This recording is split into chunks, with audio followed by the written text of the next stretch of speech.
The crushing pain in Harold Mackenzie's chest hit like a sledgehammer as he collapsed onto the sun-baked Georgia soil of his backyard. At 72, he'd survived Vietnam, buried his beloved wife Martha, and endured 2 years of soul-crushing loneliness in their empty farmhouse. But this morning, as white-hot agony shot down his left arm, Harold knew his time was running out.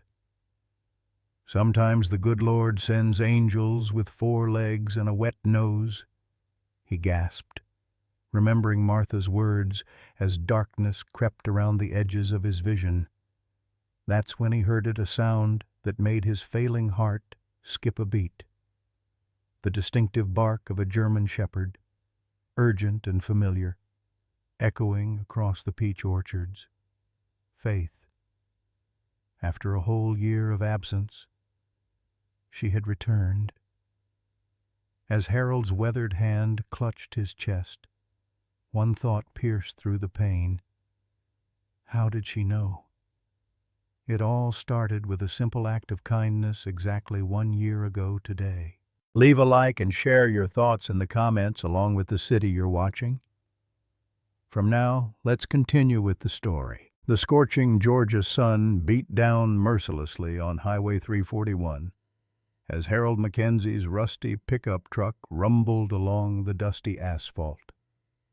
It was exactly 1 year ago, on a sweltering August afternoon that would change everything. The radio crackled with news of another drought warning, but Harold's mind was elsewhere, lost in the familiar ache of loneliness that had become his constant companion since Martha passed. That's when he saw her, a magnificent German shepherd lying motionless on the shoulder of the road, her dark coat matted with dirt and her sides heaving with labored breathing. Harold's foot hit the brake instinctively. In all his 71 years, he'd never been able to pass by a creature in need, a trait that had driven Martha both crazy and proud in equal measure. As he approached the dying animal, Harold's trained eye immediately recognized the signs. This wasn't just any stray dog. This was a purebred German shepherd, and she was heavily pregnant.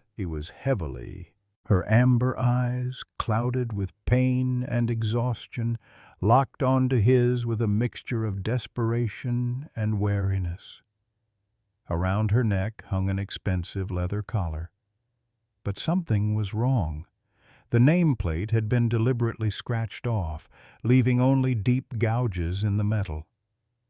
"Well, darling, looks like we're both a little lost today," Harold murmured, his voice carrying the gentle drawl of a lifetime spent in rural Georgia.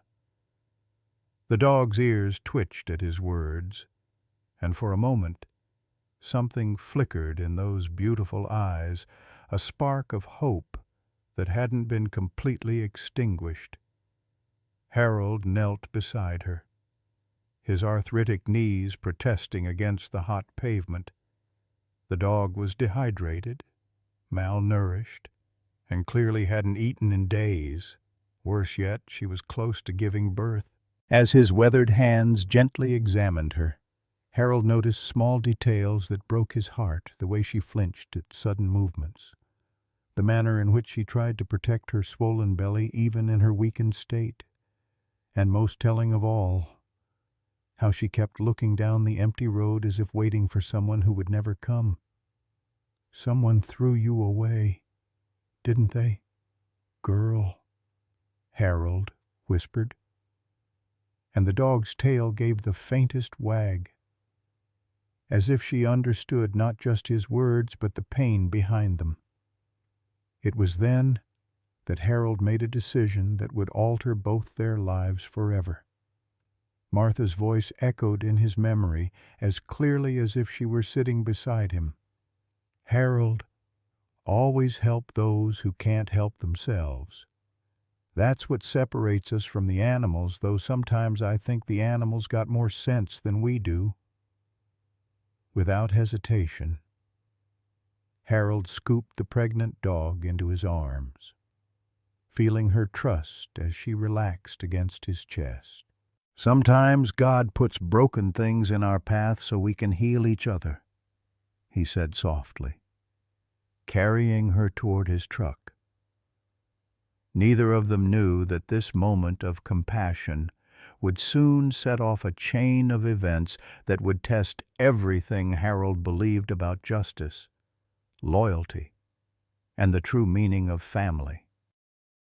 The memories came flooding back as Harold carried the pregnant German shepherd toward his truck, her warm body trembling against his chest.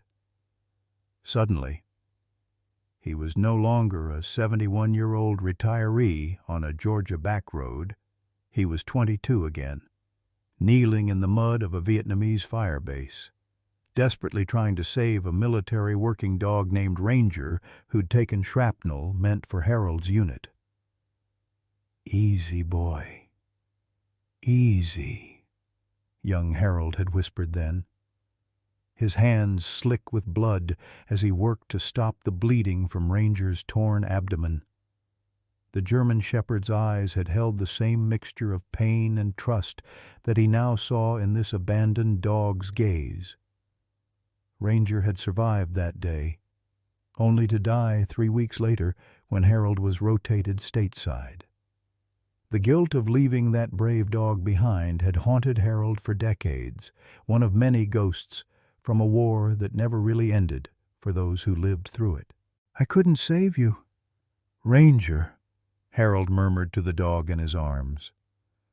"But maybe I can save her." The irony wasn't lost on him. After Vietnam, Harold had used his medic training to become a veterinarian, specializing in large animals across rural Georgia. For 45 years, he dedicated his life to healing creatures that couldn't speak for themselves, driven by a need to somehow balance the scales for all the lives he couldn't save in that godforsaken jungle. Martha used to joke that he cared more about 4-legged patients than 2-legged ones, and she wasn't entirely wrong, as he gently placed the dog in the passenger seat of his pickup.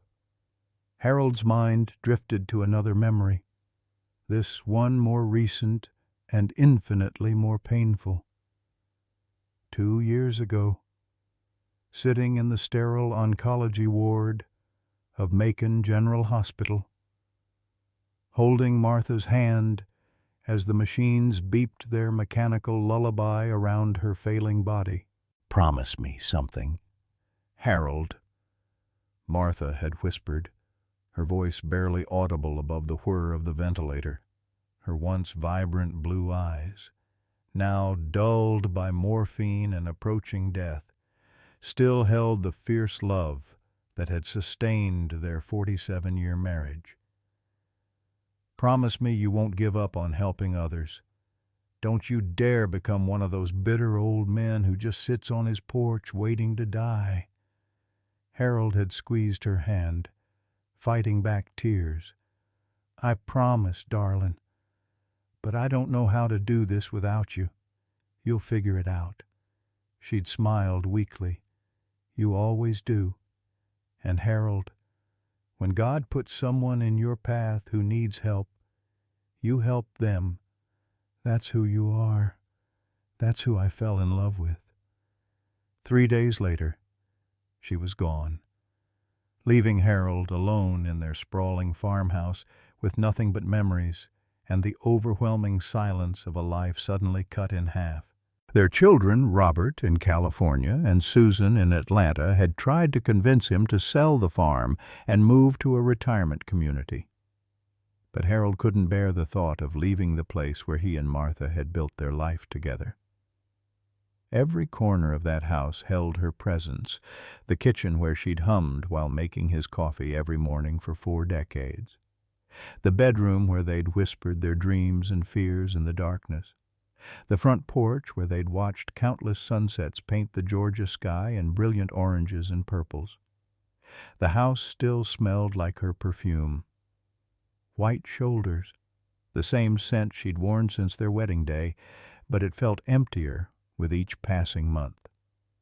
Harold had taken to leaving the television on all night just to fill the silence, and he'd started talking to Martha's photograph on the mantelpiece as if she could still hear him. His children called dutifully every Sunday, but their conversations felt forced and hollow. Robert was too busy with his tech company to visit more than twice a year, and Susan, despite living only 2 hours away, seemed to view her father as just another item on her endless to-do list. "I'm fine, just fine." Harold would tell them, the lie coming easier each time. But he wasn't fine. He was drowning in loneliness. And some mornings, he woke up wondering if today might be the day he simply didn't get out of bed. As he started the truck and began the drive back to his farm, Harold stole glances at his unexpected passenger, the dog he'd already started thinking of her as Faith. Though he couldn't say why, was watching the passing landscape with intelligent eyes. Every few minutes, she would look back through the rear window, as if hoping to see someone following them. The gesture broke Harold's heart because he recognized it too well.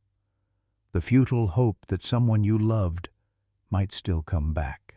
"You keep looking for someone who ain't coming, don't you, girl?" Harold said softly. "I know that feeling." Faith turned to look at him then, and Harold could swear he saw understanding in those amber eyes.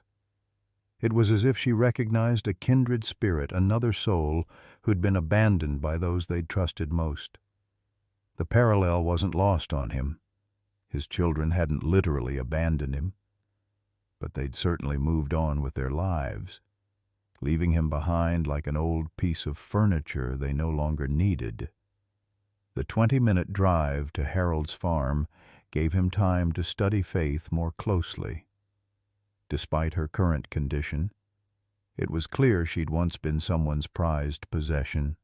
Her coat, though dirty and matted now, showed the telltale signs of professional grooming. Her teeth were white and well-maintained, and despite her malnourishment, her bone structure spoke of excellent breeding. This wasn't a backyard puppy mill dog, this was valuable breeding stock, probably worth several $1,000s, which made her abandonment all the more puzzling and heartbreaking. "What did you do to make them throw you away?" Harold wondered aloud. "Or maybe you didn't do anything. Maybe they just didn't want to deal with the inconvenience." As he turned into his gravel driveway, Harold made a mental inventory of what he'd need to do. First, get Faith comfortable and hydrated. Then he'd need to call Doc Sarah Mitchell, the local veterinarian who'd taken over much of Harold's old client base when he retired. Sarah was young but competent, and more importantly, she wouldn't ask too many questions about why Harold had suddenly acquired a pregnant German Shepherd. The farmhouse looked exactly as Harold had left it that morning. White clapboard siding weathered by decades of Georgia sun, wrap-around porch where he and Martha used to sit in matching rockers, and the old barn where he'd once treated everything from colicky horses to sick calves. It wasn't much to look at, but it had been home for most of his adult life. As he carried Faith toward the house, Harold felt something shift inside his chest. Not the physical pain that would claim him a year from now, but an emotional awakening he hadn't experienced since Martha's death. For the first time in 2 years, he had a purpose beyond simply existing from one empty day to the next.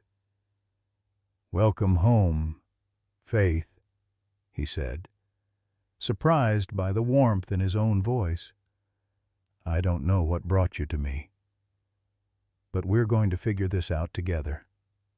Faith's tail wagged weakly against his arm, and Harold felt Martha's presence as surely as if she were walking beside him. Somewhere in heaven, his wife was probably smiling, knowing that she'd kept her promise to send him exactly what he needed, exactly when he needed it most.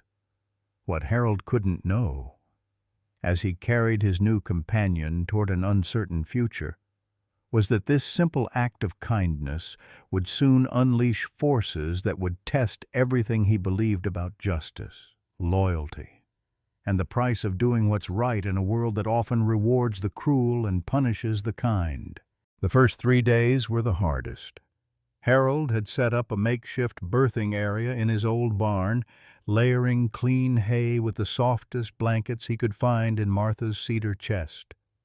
He'd positioned a heat lamp carefully above the space and filled several bowls with fresh water, but Faith remained stubbornly suspicious of his kindness. She would drink when he wasn't looking, but refused to eat the high-quality dog food he'd driven 30 miles to purchase from the pet store in Macon. "Come on now, darlin'," Harold coaxed on the 3rd morning, kneeling beside her with a bowl of warm chicken broth he'd made from scratch. "You got babies coming, and they need you strong." Faith's amber eyes followed his every movement, but she pressed herself against the far corner of the stall, her swollen belly making the position uncomfortable. Harold recognized the behavior. She was still waiting, still hoping that whoever had thrown her away might change their mind and come back for her. It was a heartbreaking display of loyalty that reminded Harold too much of his own futile hope that his children might suddenly remember they had a father who missed them. "I know it's hard to trust again," Harold said softly, settling down cross-legged in the hay despite his protesting joints. "Took me near about 2 years to even answer the phone after Martha passed. Folks keep trying to help, but sometimes the help feels worse than the hurting. You know," as if she understood the pain in his voice. Faith's ears perked up slightly. Harold continued talking, his voice taking on the rhythm of a man accustomed to long conversations with animals who listened better than most humans. "Martha always said I had a gift with scared creatures. Course, she was talking about the horses and cattle I used to treat, but I reckon the principle's the same. Fear makes everything harder: eating, sleeping, trusting. Makes you think the worst thing that happened is going to keep happening." On the 4th day, something shifted. Harold arrived at his usual morning time to find Faith standing near the water bowl, no longer cowering in the corner. When he approached with her breakfast, she didn't retreat. Instead, she watched him with what Harold could only describe as cautious curiosity.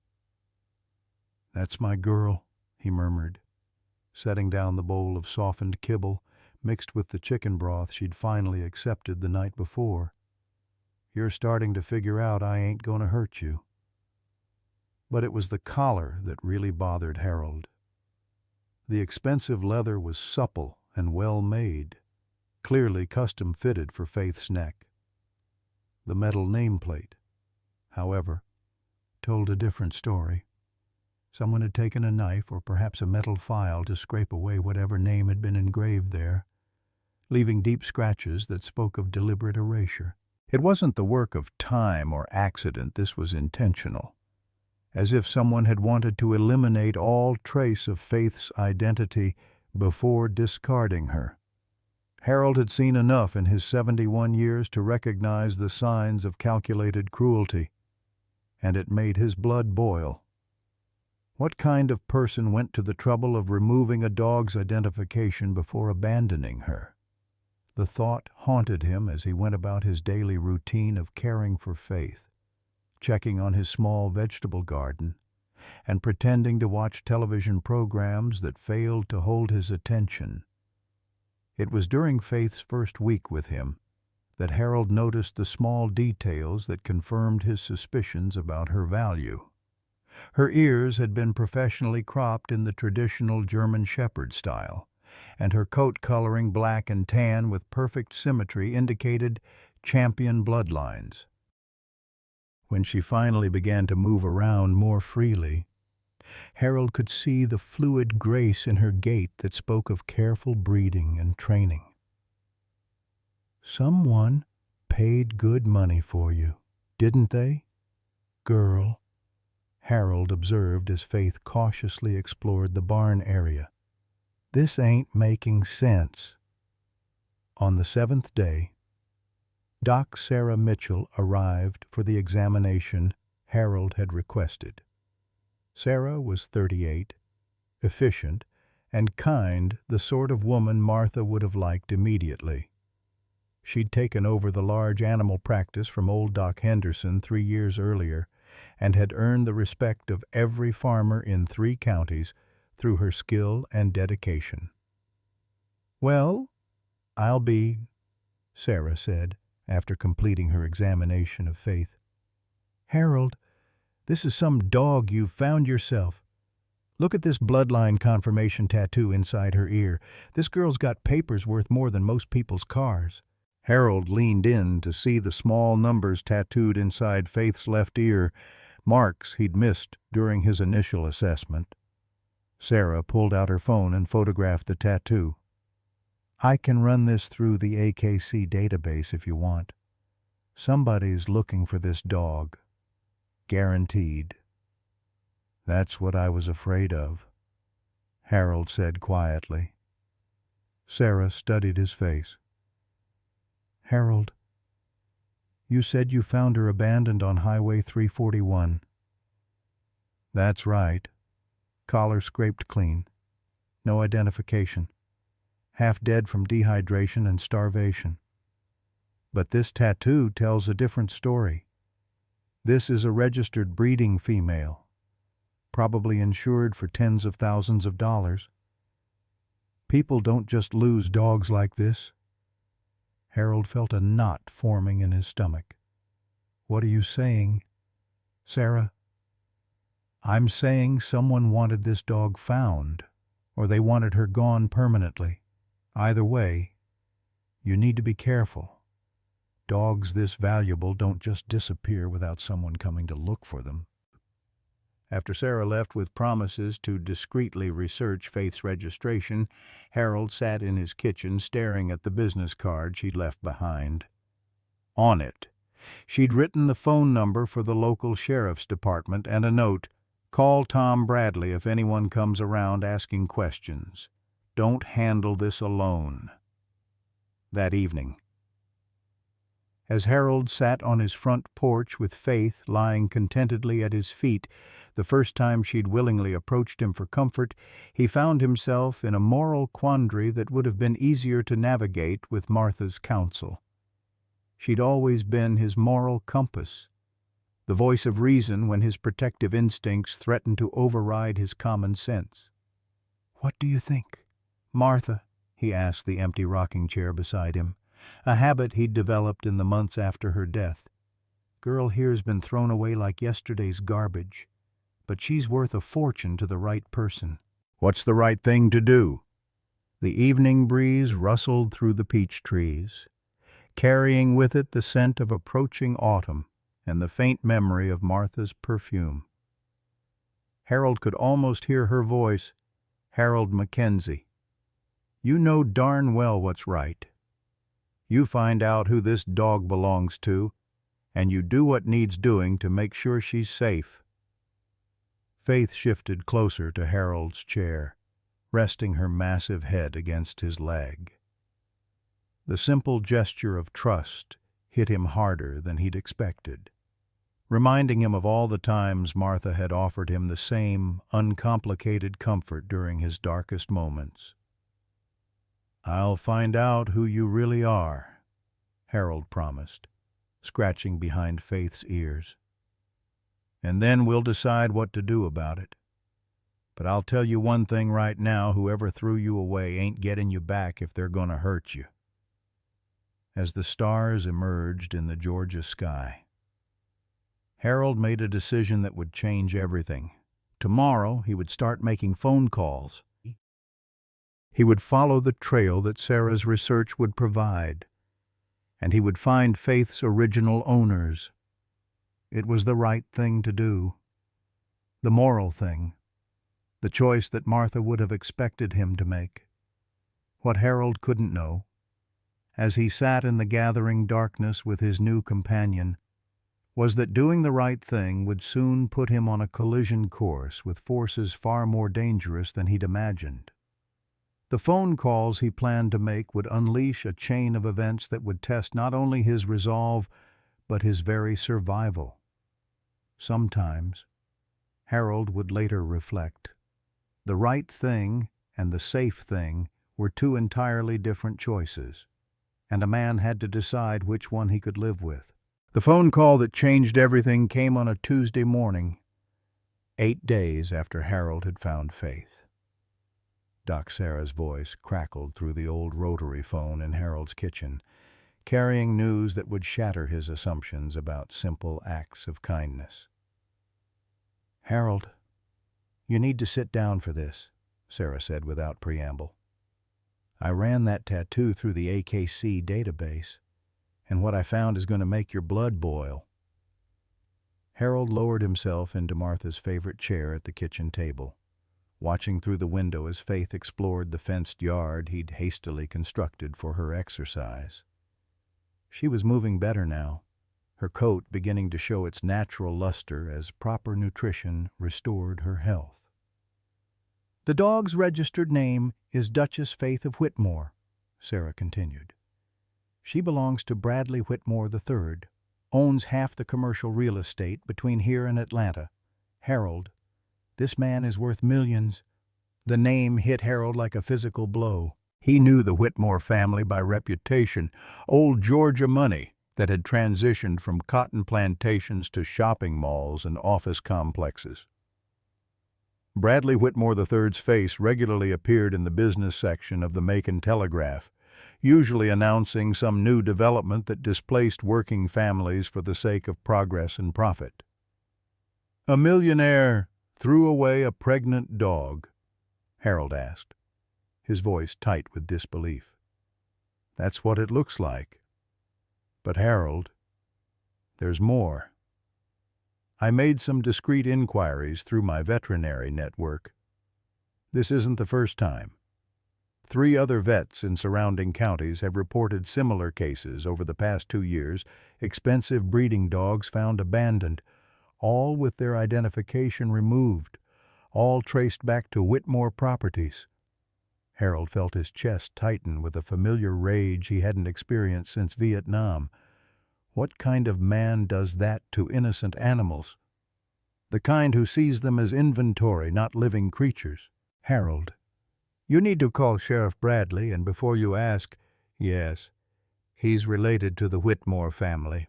Cousin, I think this whole situation stinks to high heaven."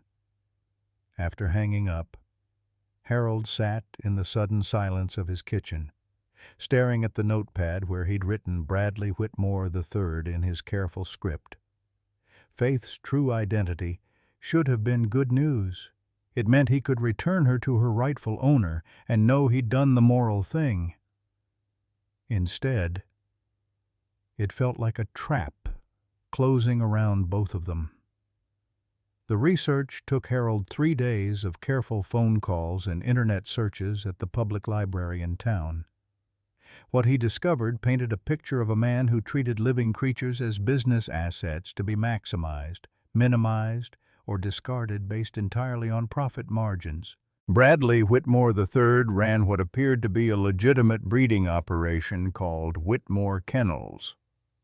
Advertising championed bloodline German Shepherds for law enforcement and private security companies. But the deeper Harold dug, the more disturbing the picture became. Online forums for dog breeders contained carefully worded complaints about Whitmore's practices. Dogs purchased from his kennels often arrived with behavioral issues suggesting harsh training methods. Several buyers reported animals that seemed terrified of human contact. flinching from raised hands and cowering when spoken to in firm voices. Most damning of all was a post from a former employee, anonymously submitted to an animal welfare website. Whitmore treats his breeding stock like machines. When a female stops producing profitable litters, she disappears. When a male shows any sign of aggression or independence, he disappears. The man's got no soul when it comes to animals that don't make him money. Harold's hands shook as he read the post a second time.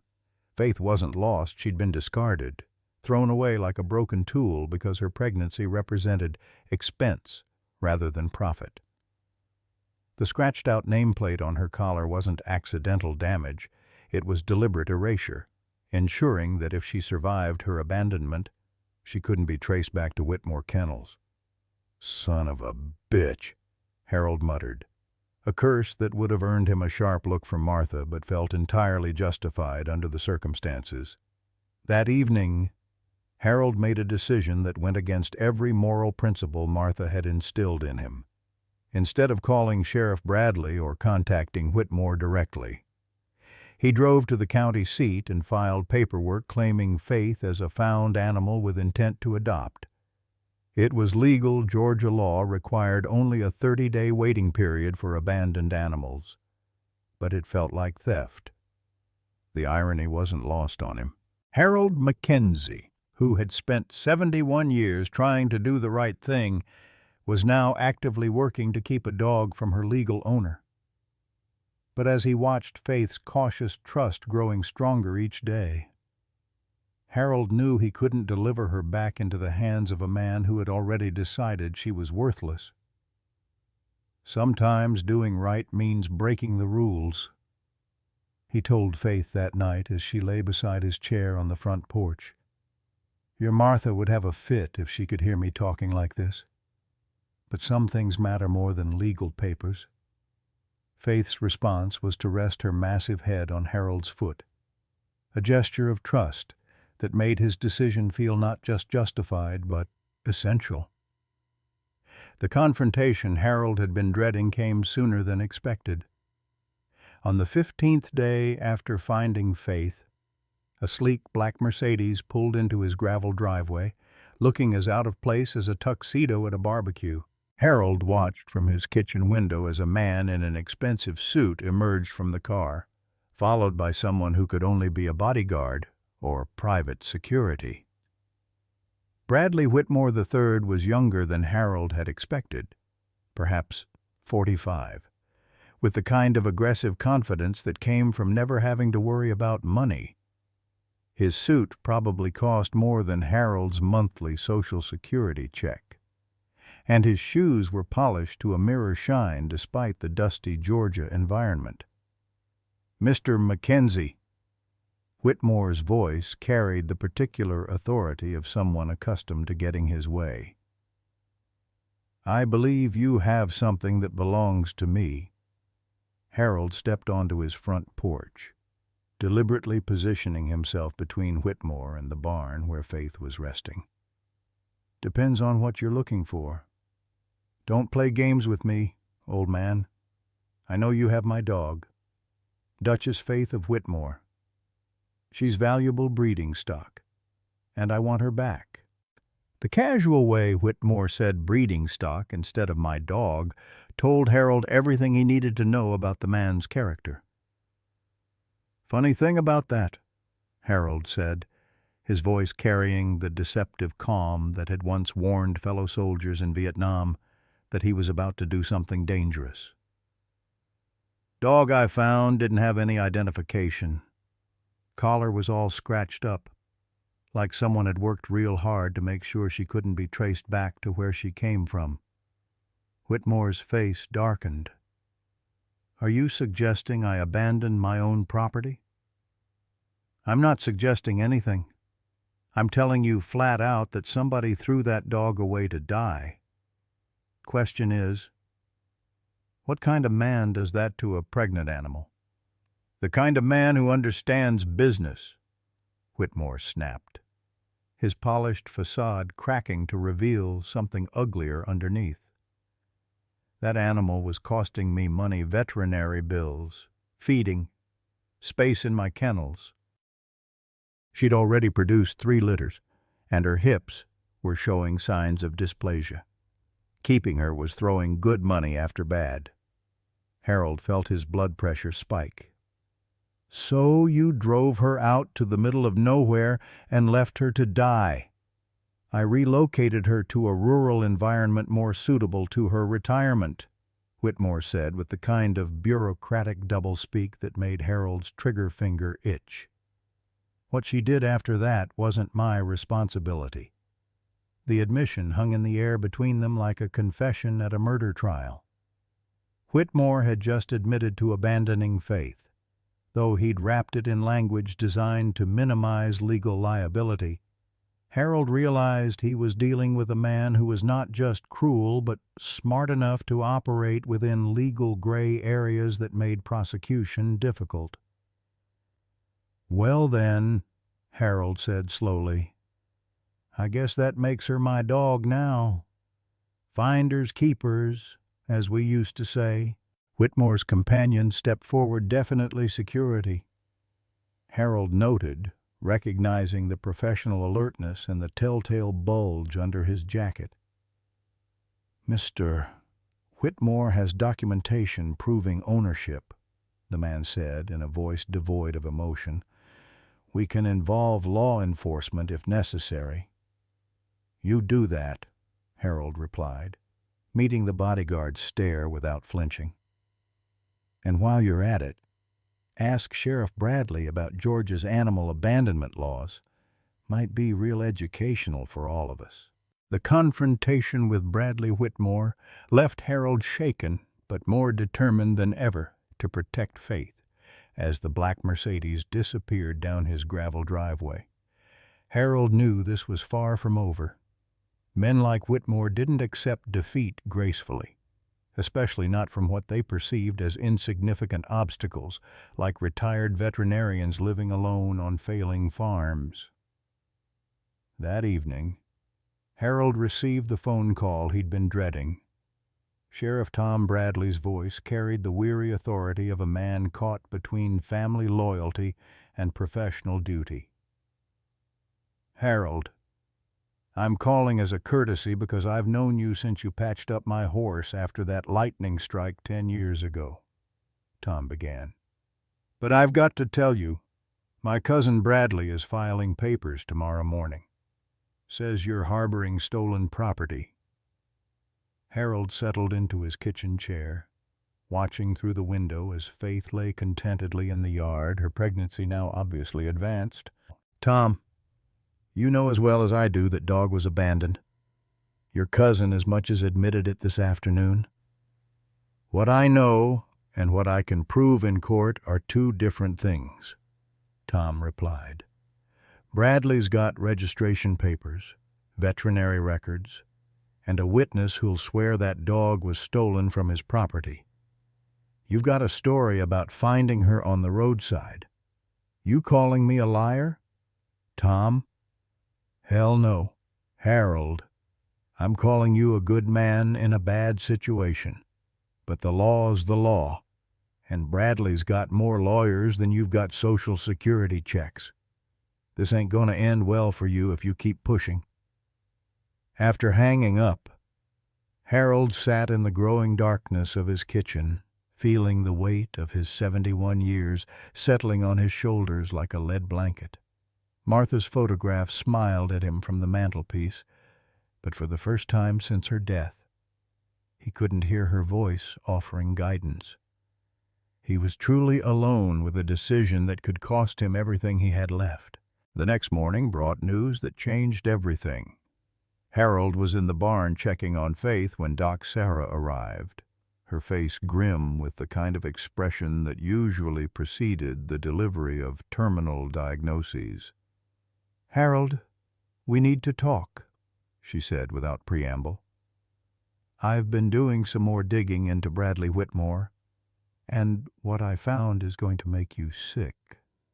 She handed him a manila folder thick with printed emails, veterinary records, and what appeared to be surveillance photos. "Remember I told you about other dogs being abandoned? I contacted every veterinary practice within a 100-mile radius. Harold, we're not talking about 3 or 4 animals. We're talking about dozens." Harold's hands trembled slightly as he opened the folder. The first document was a veterinary record for a German shepherd named Kaiser von Whitmore, dated 2 years earlier. The notes indicated the dog had been found wandering Highway 129, severely malnourished and suffering from untreated injuries consistent with physical abuse. "Keep reading," Sarah urged. The next page showed another dog, this one a female named Greta of Whitmore Estates, found abandoned near a truck stop outside Augusta. Then another, and another. Each case followed the same pattern: expensive breeding dogs with their identification removed, found in remote locations, all suffering from neglect or abuse. "Sweet Jesus," Harold whispered. "How many?" 17 that I can confirm. But Harold, that's not the worst part." Sarah's voice dropped to almost a whisper. 3 of them didn't make it. They were too far gone when they were found." Harold felt bile rise in his throat. The scope of Whitmore's cruelty was beyond anything he'd imagined. This wasn't simple abandonment.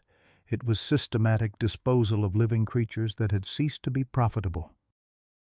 "There's more," Sarah continued, pulling out a photograph that made Harold's blood run cold.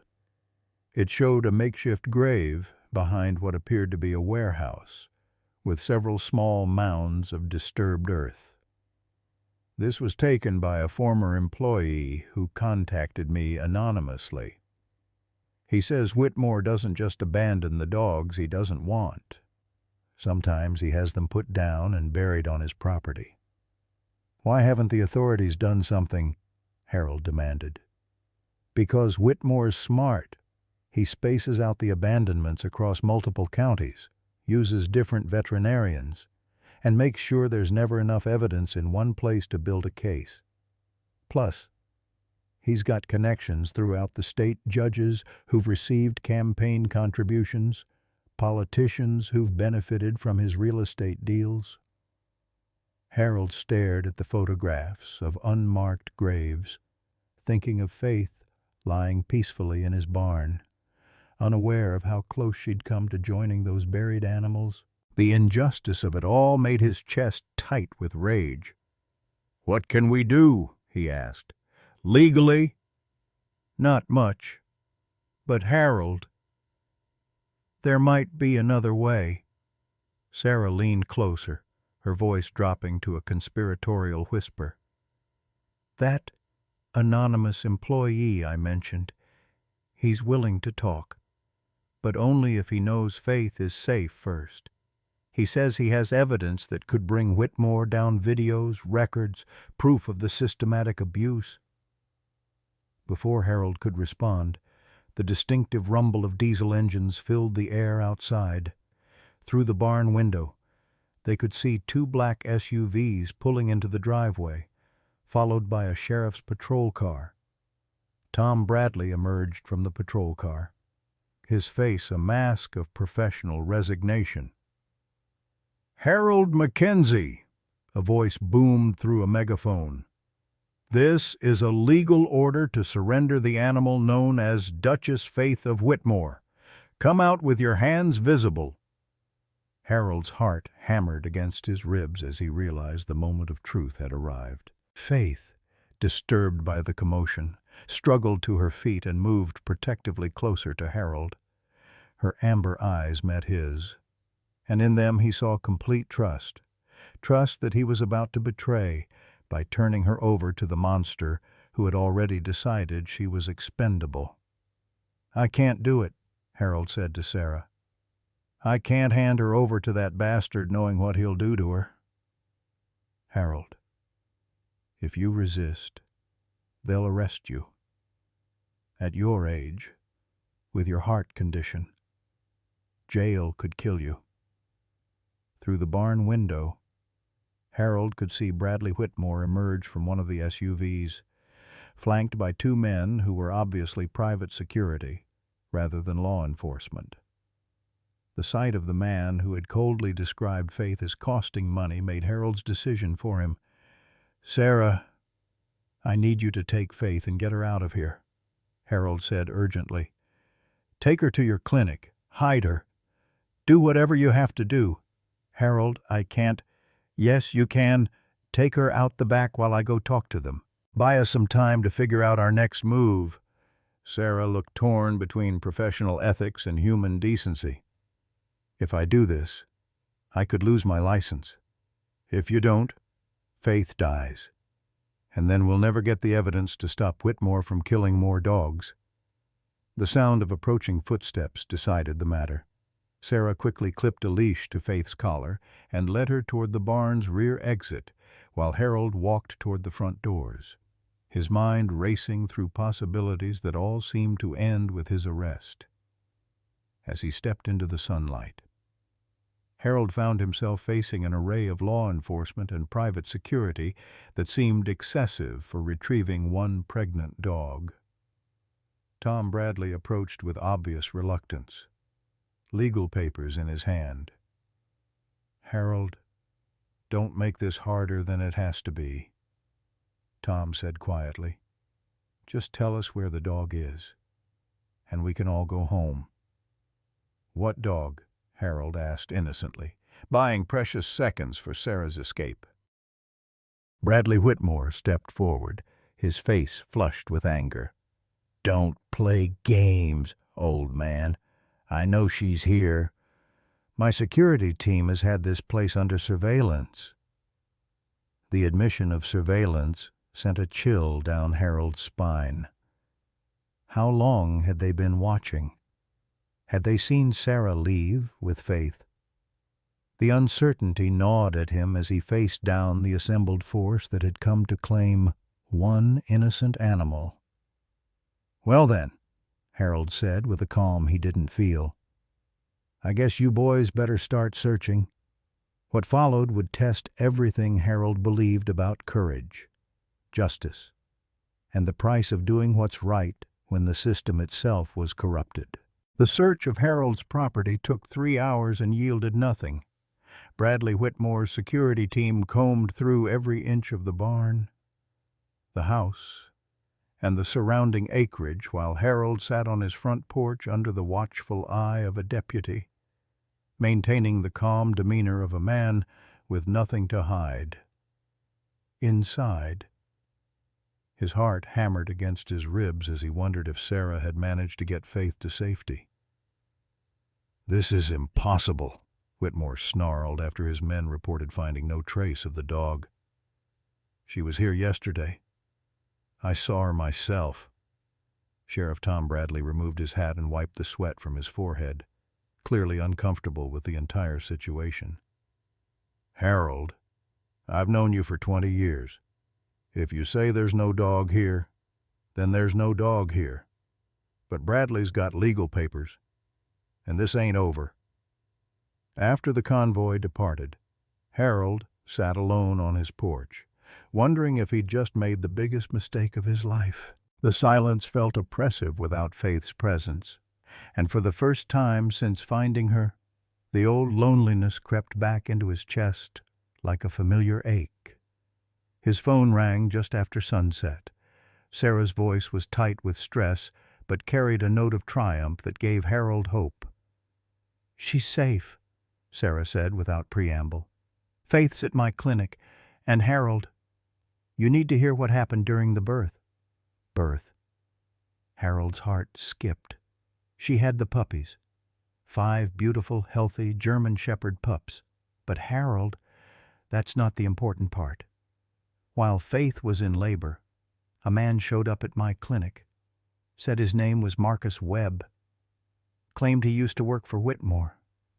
He's the anonymous source I told you about. Harold gripped the phone tighter. What did he want? To see Faith safe before he destroys Bradley Whitmore forever. The next morning, Harold drove to Sarah's clinic with hands that trembled on the steering wheel. Marcus Webb was waiting in the back room, a thin man in his 40s with the haunted eyes of someone who'd seen too much and stayed silent too long.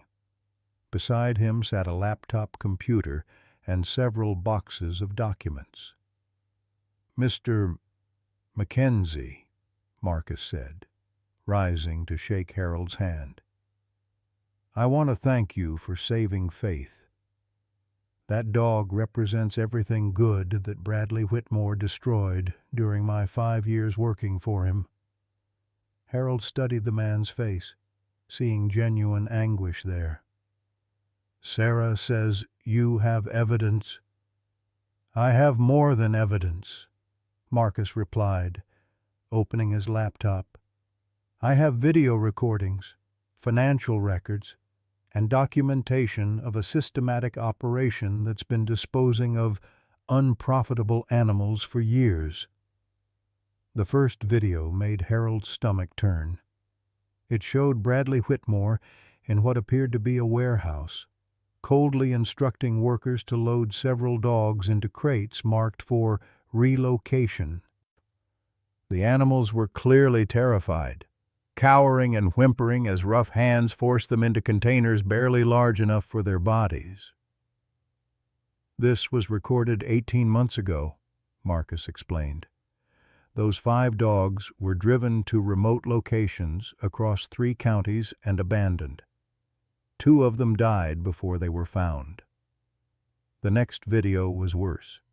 It showed Whitmore striking a German Shepherd with a metal rod, screaming about teaching respect as the animal cowered in a concrete kennel. Harold had to look away as the beating continued. "I recorded that one through a window," Marcus said quietly. "The dog was Faith's kennel mate, a male named Bruno. He'd been aggressive toward Whitmore's handlers, so Whitmore decided to retrain him personally." "What happened to Bruno?" Harold asked, though he dreaded the answer. "Buried behind the warehouse, along with 6 others who didn't survive Whitmore's training methods." Harold felt rage building in his chest, the kind of cold fury he'd last experienced in Vietnam when faced with unnecessary cruelty. "Why didn't you report this sooner?" Marcus laughed bitterly. "To who Sheriff Bradley is Whitmore's cousin. Judge Morrison in the county court plays golf with Whitmore every Sunday. 3 state legislators have received major campaign contributions from Whitmore properties. The system protects him." "Then how do we stop him?" "We don't go through the local system," Sarah interjected. "Marcus contacted the FBI's Animal Cruelty Task Force yesterday. They're very interested in what he has to show them." Harold felt a spark of hope for the first time in days. "The FBI, animal cruelty across state lines, is a federal crime," Marcus explained. "Whitmore's been abandoning dogs in Georgia, Alabama, and South Carolina. That makes it interstate commerce, which gives the feds jurisdiction." As if summoned by their conversation, Faith appeared in the doorway, moving slowly but deliberately toward Harold. She was thinner after giving birth, but radiant with the quiet satisfaction of a mother whose children were safe. Behind her, 5 tiny German Shepherd puppies tumbled over each other in their eagerness to explore. Harold knelt down as Faith approached, and she pressed her massive head against his chest in a gesture of pure trust that nearly brought tears to his eyes. "Hello, beautiful girl," he whispered. "You did good." "The timing couldn't be better," Sarah said. "Those puppies are proof of Faith's value as breeding stock. Marcus has documentation showing that Whitmore's abandonment of pregnant females is part of a larger pattern of disposing of animals he considers financially inconvenient. Marcus pulled out a thick folder of financial records. Whitmore keeps meticulous books for tax purposes. These records show him claiming insurance losses for animals that were supposedly stolen or died of natural causes. Animals I personally saw him abandon or abuse. Harold studied the documents. Recognizing names from the list of abandoned dogs Sarah had compiled, each represented a life callously discarded for the sake of profit margins and tax deductions. "There's something else," Marcus continued, his voice dropping to almost a whisper. "Whitmore's planning to expand his operation. He's purchased land in Tennessee and North Carolina, with plans to establish breeding facilities that would house over 200 dogs. If we don't stop him now, the scale of suffering will be unimaginable." The weight of responsibility settled on Harold's shoulders like a familiar burden. He thought of all the dogs that would suffer if Whitmore's expansion proceeded unchecked, and of Faith's innocent puppies who deserved to grow up in a world where their value wasn't measured solely in dollars. "What do you need from me?" Harold asked. "Testimony," Marcus replied. "The FBI wants to hear from you about finding Faith, about Whitmore's admission of abandonment, about the condition she was in when you found her." Harold nodded without hesitation. "When?" "Tomorrow morning.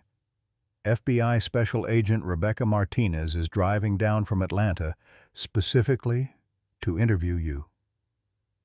"But Harold, once we do this, there's no going back. Whitmore will know who provided the evidence against him." Harold looked down at Faith, who had settled beside his chair with her puppies nursing contentedly. The sight of new life thriving, despite Whitmore's attempts to destroy it, filled him with a determination he hadn't felt since Vietnam. "Let him know," Harold said firmly. "Some things are worth fighting for, no matter the cost." That evening, as Harold sat on his front porch with Faith at his feet and her puppies playing in the yard, he felt Martha's presence more strongly than he had since her death. Somewhere in the gathering dusk, he could almost hear her voice. "I'm proud of you, Harold Mackenzie. You found your purpose again."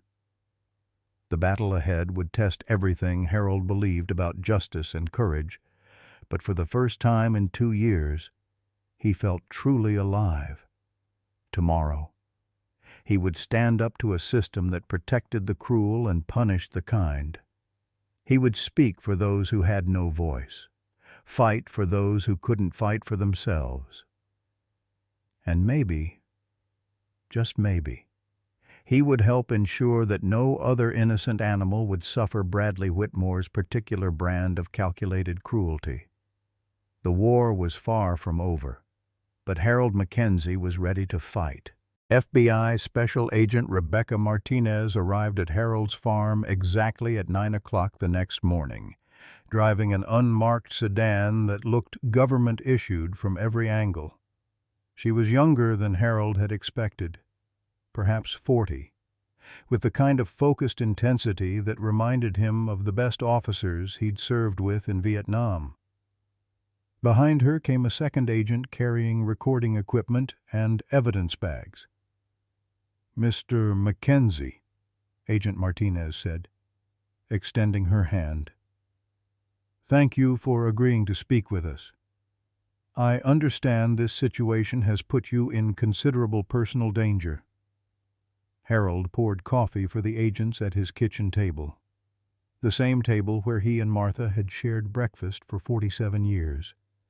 The normalcy of the domestic ritual helped steady his nerves as he prepared to formally accuse one of Georgia's wealthiest men of systematic animal cruelty. "Agent Martinez, before we start, I need to know something," Harold said.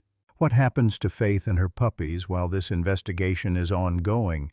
That's actually the first piece of good news I have for you, Martinez replied, opening her briefcase. Based on Mr. Webb's preliminary evidence, we've obtained a federal seizure warrant for all animals currently in Whitmore's possession. As of 6 o'clock this morning, our team executed that warrant. Harold's coffee cup stopped halfway to his lips. You raided his kennels. We removed 43 dogs from Whitmore's facilities. The second agent, who'd introduced himself as Agent Torres, confirmed. Mr. Mackenzie, what we found there validates everything Mr. Webb told us, and more. Several animals required immediate veterinary care. 3 had to be euthanized because their injuries were too severe to treat. The weight of those words settled over the kitchen like a shroud. Harold thought of Faith's terrified eyes when he'd first found her, and of how different things might have been if he'd driven past that day instead of stopping.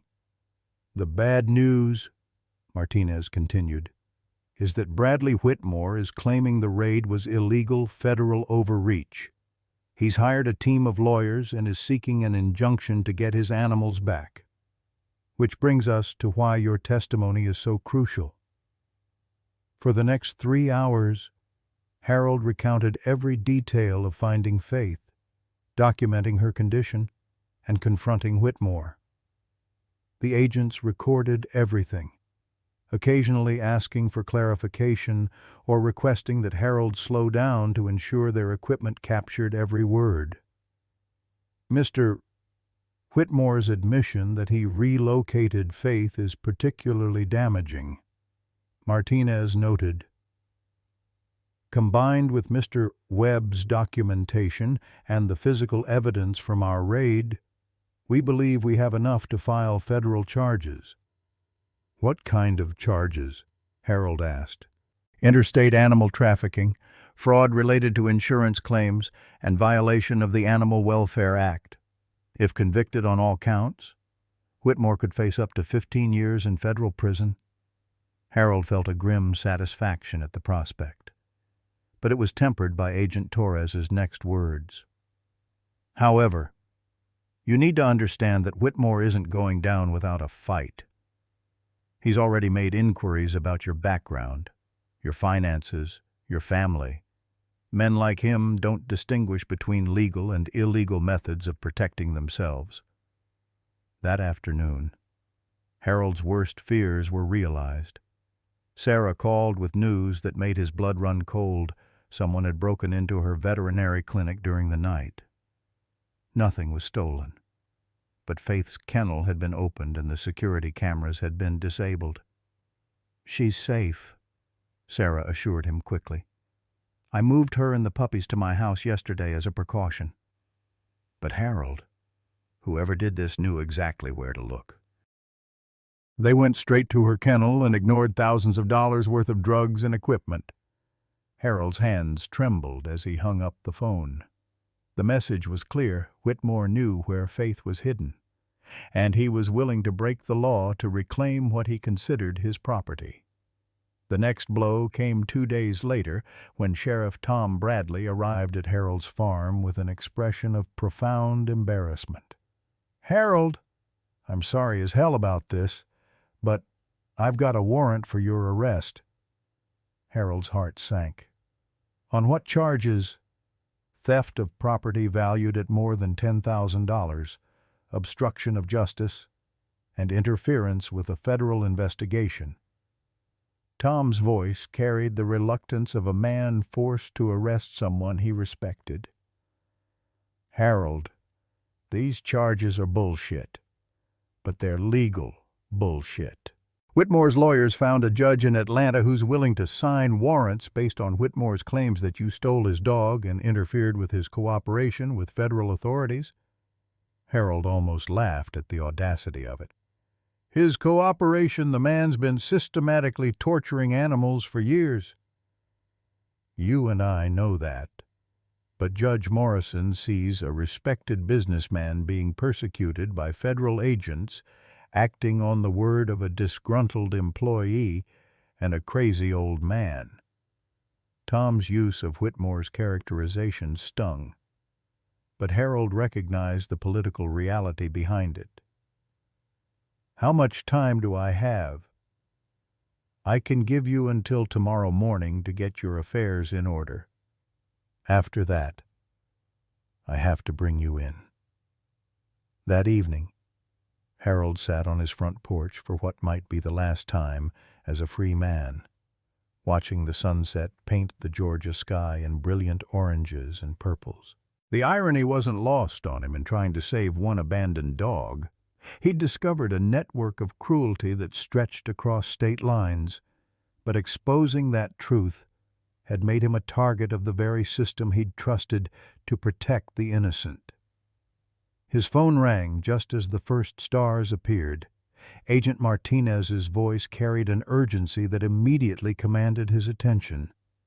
"Mr. Mackenzie, we've had a breakthrough." Marcus Webb came forward with evidence we didn't know existed: video recordings of Whitmore personally killing 3 dogs and burying them on his property. "We've located the burial site and recovered remains that confirm Webb's testimony." Harold felt his pulse quicken. "What does that mean for the case?" "It means we're filing murder charges under the federal animal cruelty statute, which carries a maximum sentence of 7 years per count. Combined with the other charges, Whitmore is looking at potentially 50 years in federal prison." "And what does it mean for me?" "It means the charges against you are about to become irrelevant. No judge is going to pursue theft charges against a man who exposed a systematic animal murder operation." Harold closed his eyes and felt Martha's presence as strongly as if she were sitting beside him. Somewhere in heaven, his wife was probably smiling at the knowledge that her husband had once again found the courage to stand up for those who couldn't defend themselves. But the victory felt hollow when Harold thought about all the animals who had suffered and died before Marcus Webb found the courage to come forward. Faith had been lucky she'd been abandoned on a road where a compassionate man happened to be driving. How many others had died alone in remote locations, waiting for rescue that never came? "Agent Martinez," Harold said, "what happens to the animals you seized from Whitmore's facilities?" "They'll be evaluated by veterinary specialists. Those that can be rehabilitated will be placed with rescue organizations. Those too damaged by abuse." Her voice trailed off, but Harold understood. "And Faith?" "Faith and her puppies are evidence in a federal case. They'll need to remain in protective custody until after the trial. But, Mr.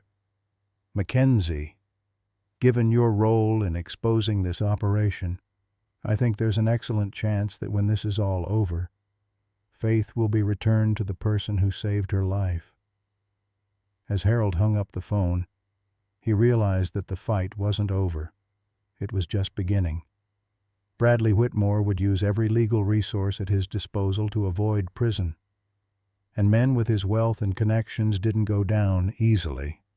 But for the first time since finding Faith on that dusty highway, Harold felt like justice might actually prevail. The cost had been enormous, his peaceful retirement shattered, his safety compromised, his freedom threatened. But sitting on his front porch under the Georgia stars, Harold Mackenzie knew he'd made the right choice. Some battles were worth fighting, regardless of the personal cost, and somewhere in the darkness, Faith was safe with her puppies, alive because one man had chosen to stop when he could have driven past.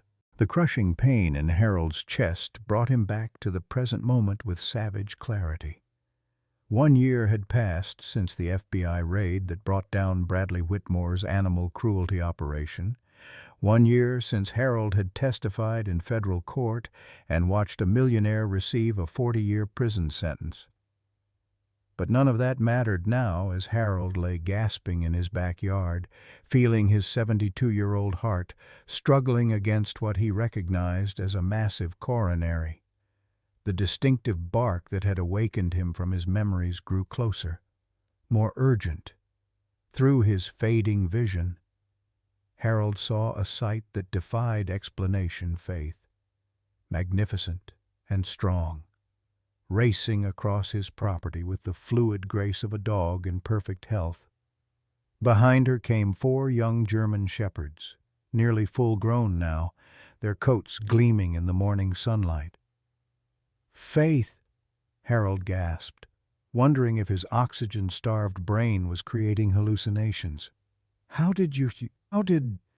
Faith reached him and immediately began the most extraordinary behavior Harold had ever witnessed in 5 decades of working with animals.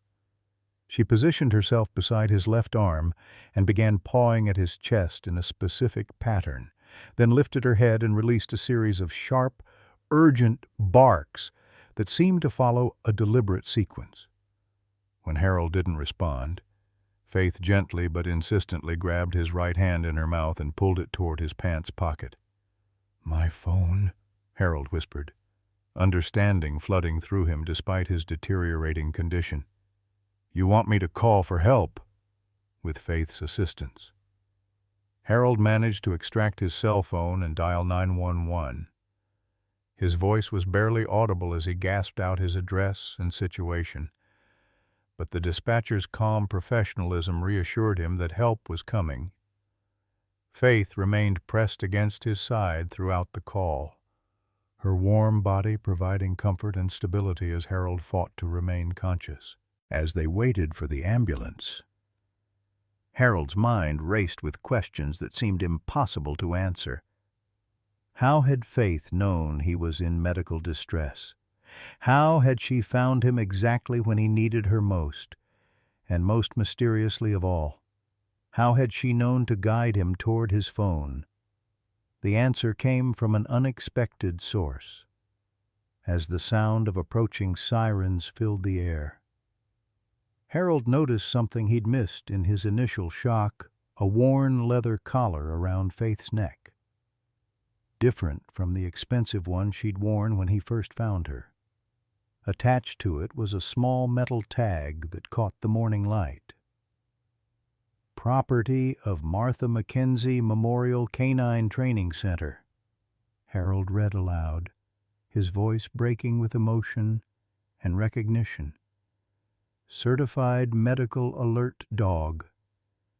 The pieces of an impossible puzzle suddenly fell into place. During the year Faith had been in federal protective custody, someone had arranged for her to receive specialized training, someone who knew about Harold's heart condition, someone who understood that a lonely old man might need exactly the kind of help that only a properly trained dog could provide. The paramedics arrived with professional efficiency, immediately beginning cardiac protocols while Faith and her offspring watched from a respectful distance. As Harold was loaded onto a gurney, he managed to catch the eye of the lead paramedic. "The dogs," Harold wheezed. "They're mine. Faith saved my life. Sir, we need to focus on getting you to the hospital," the paramedic replied. "The dogs will be fine." "No, you don't understand," Harold insisted with the last of his strength. "She's trained. Medical alert. She knew I was having a heart attack before I did." The paramedic's expression changed from professional dismissal to sudden interest. "Are you telling me this dog detected your cardiac event independently?" Harold nodded weakly as they loaded him into the ambulance. Through the rear window, he watched Faith and her puppies growing smaller in the distance, but her intelligent amber eyes never left his face until the ambulance turned onto the main road. The next week passed in a blur of cardiac catheterization, stent placement, and recovery. Harold's children, Robert and Susan, flew in from California and Atlanta respectively. suddenly reminded that their father was mortal and perhaps not as self-sufficient as they'd assumed. For the first time since Martha's death, Harold found himself surrounded by family, though he couldn't shake the feeling that their concern was tinged with guilt over their long absence. It was Doc Sarah Mitchell who finally provided the answers Harold desperately needed. She arrived at the hospital on Harold's fourth day of recovery, carrying a manila folder and wearing the kind of expression that suggested she had extraordinary news to deliver. "Harold, I need to tell you something that's going to sound impossible," Sarah began, settling into the bedside chair that had been occupied by various family members throughout his stay. "But I have documentation to prove every word." She opened the folder and withdrew a letter written on official-looking stationery. "This is from the Martha McKenzie Memorial Canine Training Center in Asheville, North Carolina. Harold, your wife established a trust fund 3 years before she died, specifically for training rescue dogs as medical alert animals." Harold's heart monitor registered his surprise with a series of rapid beeps. "Martha did what? She knew about your heart condition long before you admitted it to anyone, including yourself. She also knew that after she was gone, you'd be too stubborn to ask for help when you needed it most."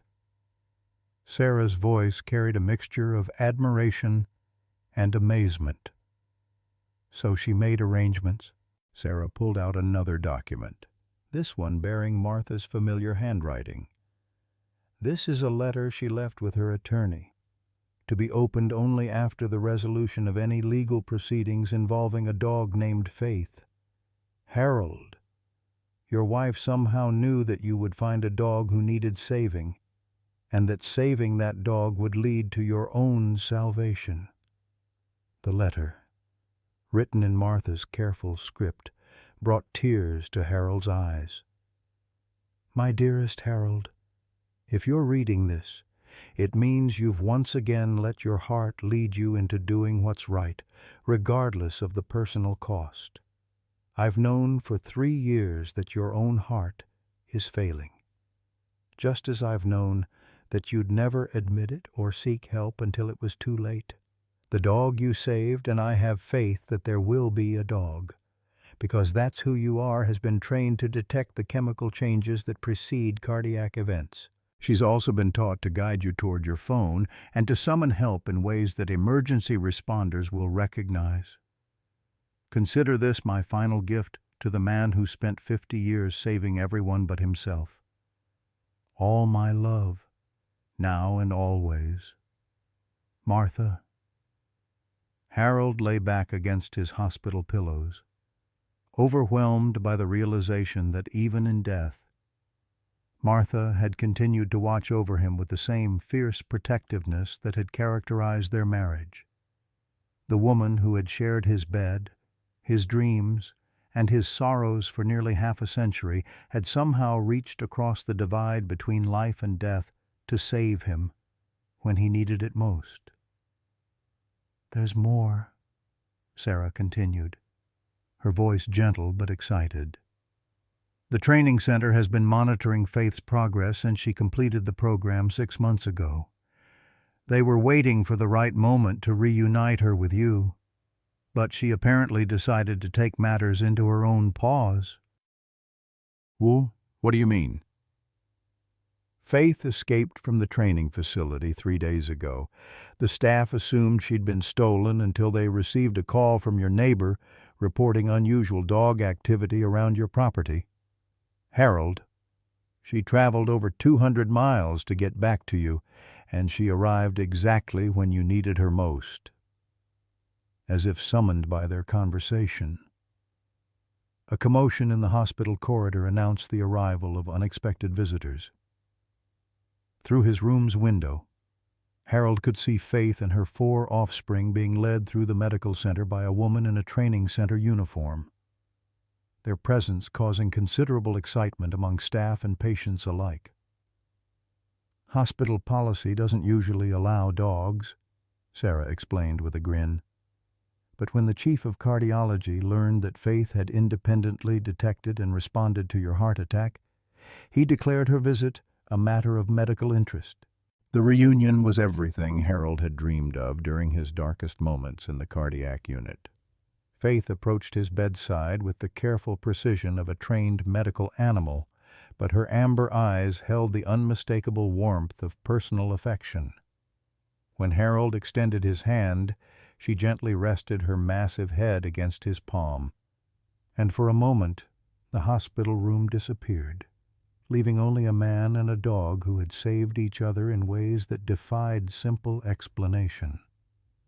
"Hello, beautiful girl," Harold whispered, his voice thick with emotion. "I should have known Martha had something to do with this."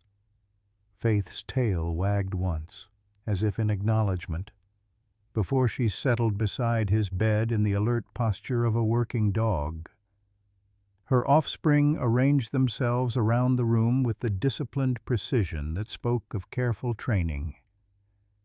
But their eyes held the same intelligence and devotion that Harold remembered from their mother. Dr. Williams, the cardiologist who had performed Harold's procedure, entered the room with the air of a man witnessing something extraordinary. "Mr. Mackenzie, I've been practicing cardiac medicine for 25 years, and I've never seen anything like what this dog did for you, based on the timing of your attack and when she initiated her alert sequence. Faith detected your cardiac event at least 10 minutes before you experienced symptoms. That early warning probably saved your life." Over the following days, as Harold's strength returned and his discharge approached, the full scope of Martha's planning became clear. The trust fund she'd established had not only paid for Faith's training, but had also provided for the construction of a small apartment above Harold's barn, designed specifically to accommodate a live-in caregiver if needed. Legal documents revealed that Faith and her offspring were officially Harold's property, with provisions for their care that would extend beyond his lifetime. Most remarkably of all, Martha had somehow anticipated that Harold's act of kindness toward one abandoned dog would lead to his involvement in exposing a larger network of cruelty. A codicil to her will, written 3 years before her death, established a foundation dedicated to training rescue dogs as service animals, with Harold named as the primary trustee. "How did she know?" Harold asked Sarah as they reviewed the documents together. "How could Martha have predicted any of this?" Sarah smiled with the gentle wisdom of someone who had witnessed the mysteries of human and animal behavior throughout her career. "Harold, after 47 years of marriage, Martha knew your heart better than you did. She knew you'd find someone who needed saving, because that's who you've always been. And she knew that in saving others, you'd ultimately need saving yourself." On the day of Harold's discharge, as he sat on his front porch with Faith at his side and her offspring playing in the yard that had once echoed with loneliness, Harold felt Martha's presence more strongly than at any time since her death. The Georgia sunset painted the sky in brilliant colors that reminded him of the countless evenings they'd shared in these same chairs, planning their future and counting their blessings. "Well, Martha," Harold said aloud, scratching behind Faith's ears as the dog settled contentedly against his leg, "I guess you were right about everything. As usual, love doesn't end with goodbye, it just finds new ways to show up." Faith's gentle bark seemed to agree, and as the first stars appeared in the darkening sky, Harold Mackenzie understood that sometimes the family you choose finds you exactly when you need them most, guided by love that transcends the boundaries between life and death. between human and animal, between what seems possible and what the heart knows to be true. Home, he realized, had never been a place. Home was who loved you back, in whatever form that love chose to take. Sometimes the most profound love stories aren't between two people. They're between a heart that's learned to give and a soul that desperately needs saving. Harold Mackenzie thought his purpose ended when Martha passed, that his days of making a difference were behind him. But at 71, when he stopped to help a dying German shepherd named Faith, he discovered something beautiful. Our capacity to love and be needed never expires. It just waits for the right moment to bloom again. Faith didn't just need Harold's kindness, she became his lifeline, trained by his late wife's foresight to detect the heart attack that could have taken him. This story reminds us that in our golden years, we're not just waiting for life to happen to us. We're still writing chapters, still capable of heroic acts, still able to form bonds that transcend the ordinary. Every act of compassion we offer creates ripples we may never see, and sometimes those ripples return to us when we need them most.